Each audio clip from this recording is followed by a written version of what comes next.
Namaskar, good evening, friends.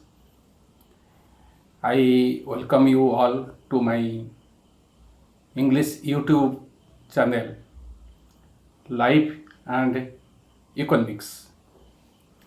Today, I will discuss one of the most burning issue, that is decline in GDP, which has triggered a lot of controversy, debate, discussions, and a ruling dispensation is not prepared to accept that slowdown or this contraction of growth is not only due to corona but also due to certain problems seen in before corona in economy. Another important thing also, there is a lot of debate whether India has a worst contraction in GDP or India is behind USA. That things also triggered a lot of debate, which I will highlight today. Particularly, GDP is the total value of goods and services produced during a year expressed in real terms. That means when GDP is calculated, first nominal GDP is derived, and from this inflation is taken into consideration. Inflation is subtracted by price deflator. Then we arrive at real GDP. GDP is calculated in various methods. One is the production method or output method, another is the expenditure method, another is the income method. First two method is the more first two method is given more emphasis. Production method or output method, it is evaluated, GDP is evaluated based on a particular base year. It was 2011-12. First, a gross value added is evaluated, that is based on growth in agriculture, industry, as well as service sectors. In this, it is known as gross value added in basic prices. Then indirect tax is added while subsidy is subtracted. Then we derive gross domestic product at market prices. This is new method adopted after this government coming in the first term. In the expenditure method, GDP is calculated final government expenditure, final private expenditure, fixed investment, valuables, and a difference between export and imports. If export is higher, then positive, then will added. If it is less, it will be subtracted. Another method is that is income method, where wages, interest, rent, and profit are considered. However, first two method is more important, and GDP derived in all three methods comes to be nearly same. Sometimes there may be little bit difference. Now question is that India has witnessed contraction of GDP is around 23.9% in April-June quarter. That is first quarter of financial year In advanced country like USA, it is considered as second quarter. They are having calendar year. How this was derived? It means the growth rate was derived from the similar period of previous fiscal or previous year.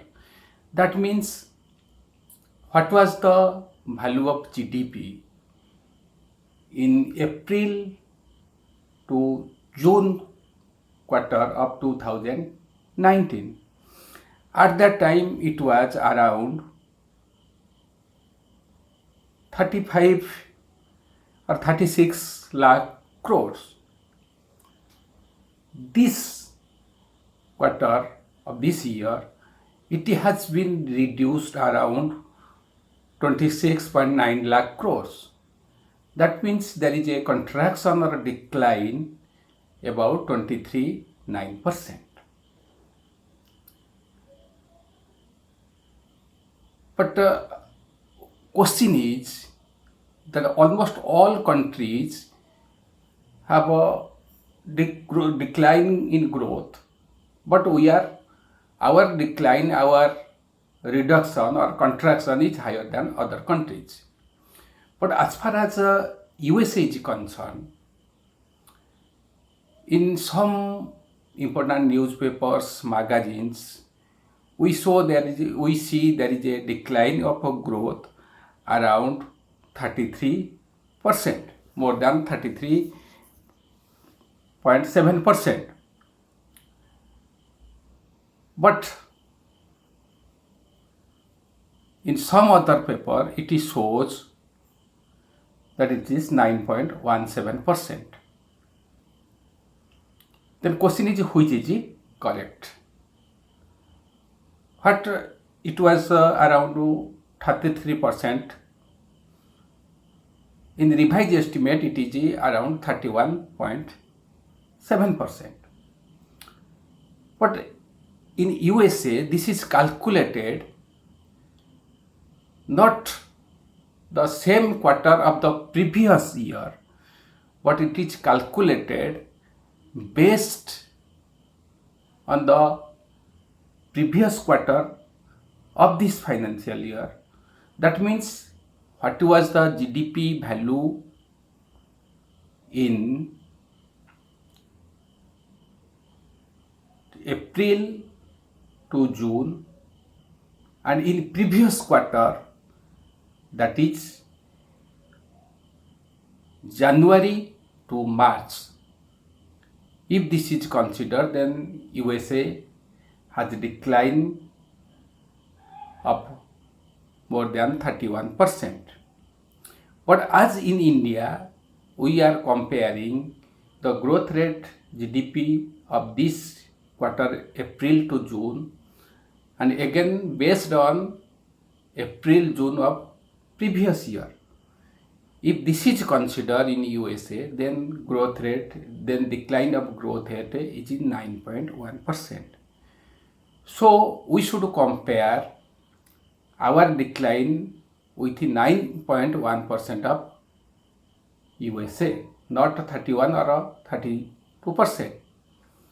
If like USA we calculate our GDP, then we will have a decline more than 29%. So whatever may be, as per this method, we have to accept that the USA has witnessed decline of growth around 9.1%. So India has the worst contraction in the world.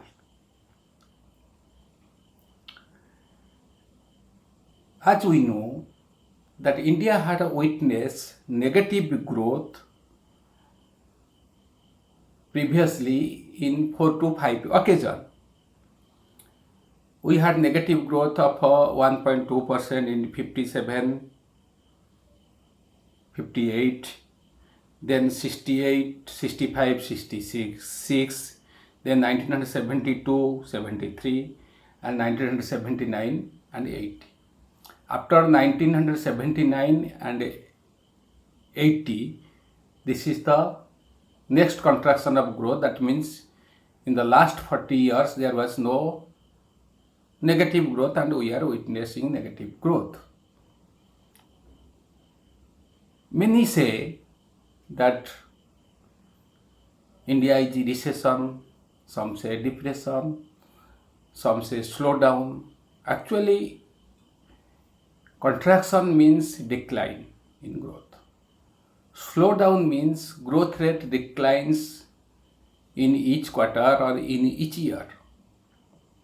For example, previous quarter 5%, if this quarter is 4%, then that is a slowdown. Recession means growth rate in 2 quarter, consecutively in 2 quarter become negative. If you will have negative growth in the next quarter, that is July to September, there must be negative growth, then we are in recession, technically. But there is a term known as growth recession. Growth recession means technically there may not be recession, but symptoms says there is a recession. There may be fall in demand, there may be a decline in employment, rise in unemployment, and so many indicators reveals that there is a type of recession. India and the world is witnessing recession for the last few years. Depression means there is a contraction of GDP or decline of GDP by 10%, or GDP declines continuously for 2-3 years, or unemployment rises more than 24%. Then we can say that is a depression. We know the Great Depression of 1930.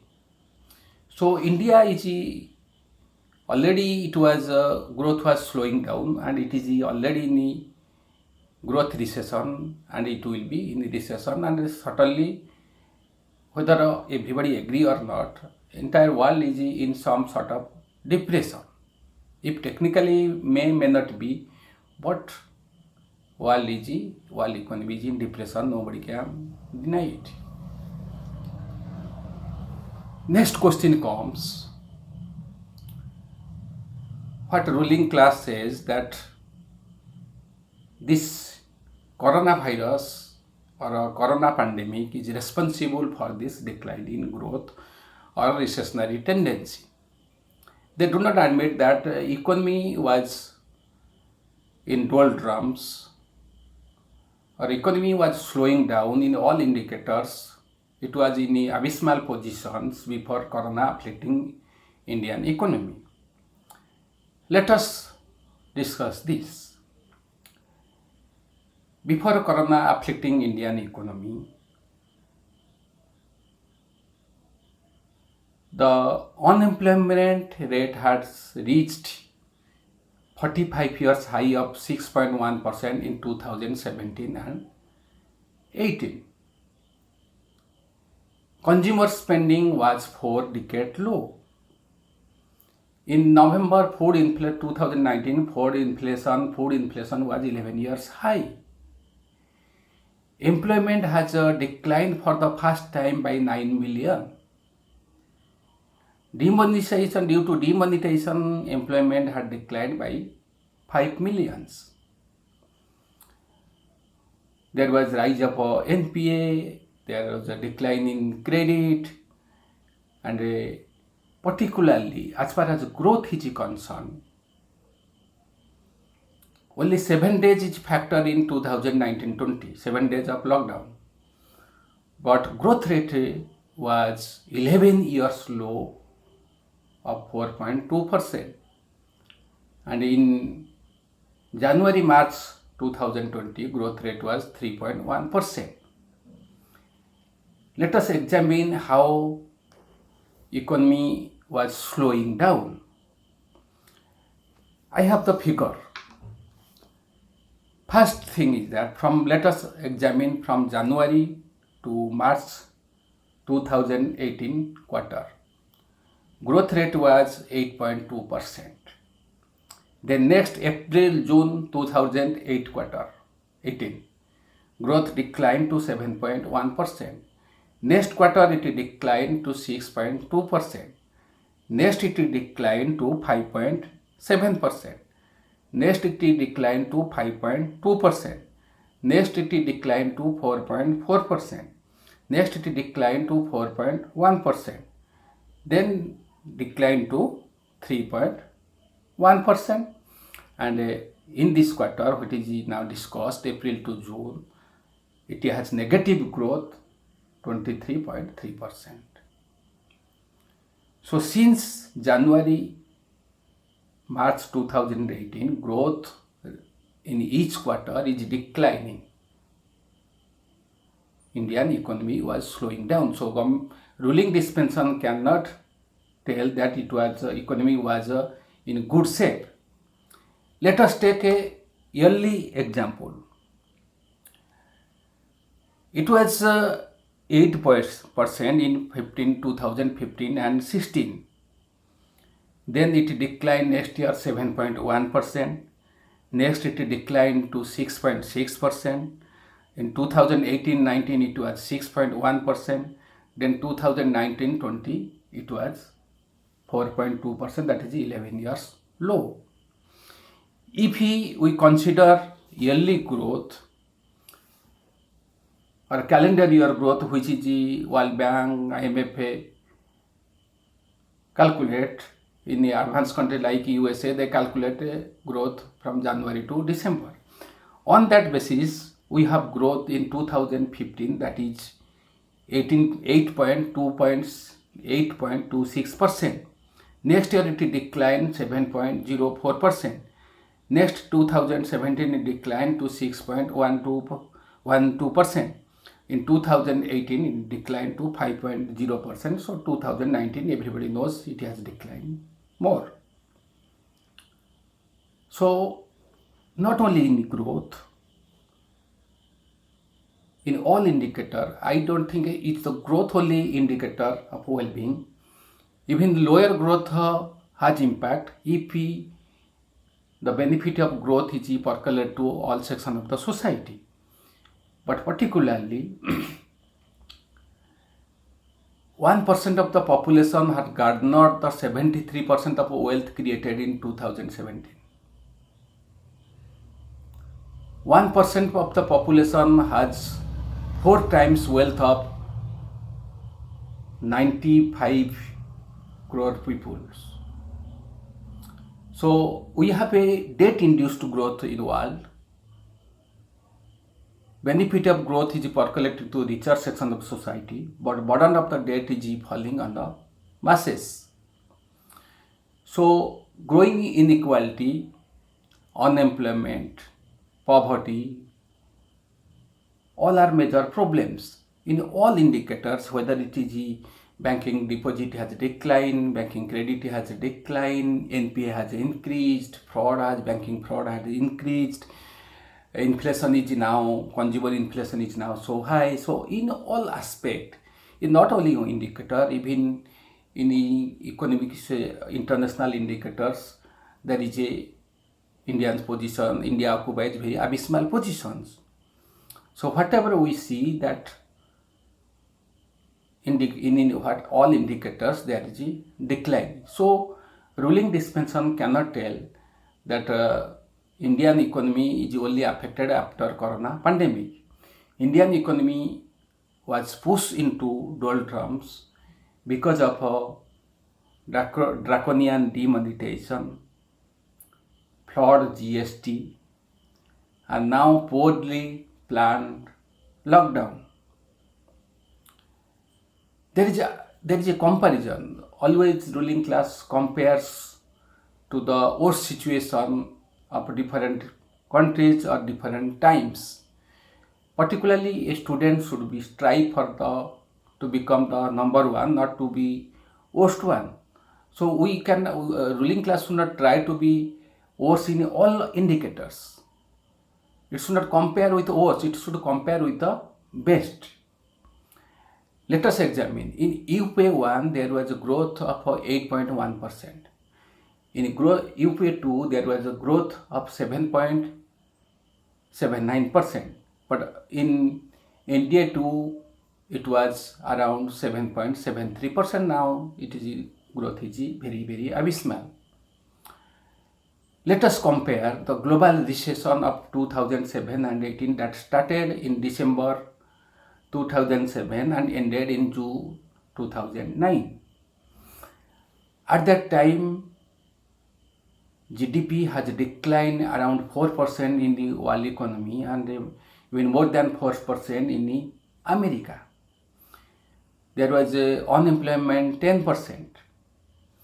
But at that time, in 2007 and 8, India had witnessed growth rate of 6.7%.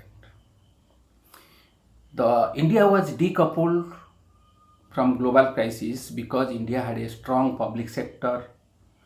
Financial savings were in the hand of public sector, and a better planning by Dr. Manmohan Singh, although his neoliberal policy is subject to controversy debate, but he has some vision. He was not trying to gain power by evoking emotions or creating war hysteria or only raising the China issue, temple, religious issue, all emotional issue. He was trying to improve the economy, though his method of approach or policy is subject to controversy or criticism. However, India was less affected. So nobody can compare now with other countries. So India is the worst, not only contraction of GDP, it is now highest infection rate, and there is we always talk of that we have our fatality rate is low. But our fatality rate low is not because of our health infrastructure, health facilities, because of the climate. We are having hot climate, we are having more youth, our immune system is comparatively strong. That is why fatality rate is less. But if in each day 70 to 80,000 people are infected, then if 1 to 2% people die, then how their number is large. It may be noted that as far as the stringency of lockdown is concerned, India had the 100% stringent lockdown. But now in May we had an infection rate. We were in 10th position, now we are 3rd position, it is likely to surpass Brazil and USA. So it is time to discuss, take steps. Failure and success is a part of governance. Life is precious. Government should not think how much people are leading a luxurious life or happily, but government should be serious how many people are dying or suffering from hunger, starvation and poverty. That must be very serious issue for government. Even one person die, government should worry it. It should not give statistic that we are having less fatality. Nobody knows who will die. Everybody is in a consternation. Everybody is fearful. Everybody is uncertain about his future. At that time, it is a time to admit the failure, unite, seek the permission of a great economist, spend more in health infrastructure, give more money to state by printing currency or RBI lending to government. That is the only alternative, because fiscal deficit is beyond control. Debt is going to reach more than 80%, so you will be dragged into debt quagmire. So only solution is printing more currency, because when survival is at stake, other things should not be considered. So it is high time government should provide health facilities, COVID checking facilities, oxygen facilities, ventilators in every place. So if people will be affected, they can take immediate treatment. So they will be have less fear and they can move freely. Unless people move freely, then economy cannot function properly. The measure taken by supply side, that is reducing rate of interest, liquidity, providing liquidity, which I have told many times that this will not prove. We have reduced rate of interest so much, that is financial repression, that those who are living on savings are affected. Demand is compressed, supply, there is a disruption of supply. So it can be revived by increasing the government expenditure, because private expenditure is not coming.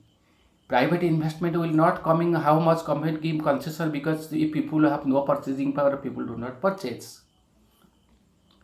So that can come when people will spend. People can spend when they can move freely. They can move freely when they will be have no lack of fairness. So totally concentration should be on health, particular time. Health facility should be at cheaper rate, so that people can think, if I am affected or infected, I can take a treatment. Unfortunately, India has one of the lowest health expenditure, and it is most privatized health sector. So we should strive for excellence. We should not compare ourselves with the others. So it is high time ruling class should consult the economist, opposition, take them into confidence, should avoid of evoking emotion issue, and should try to address the problems. Otherwise, very danger is ahead. Thank you all.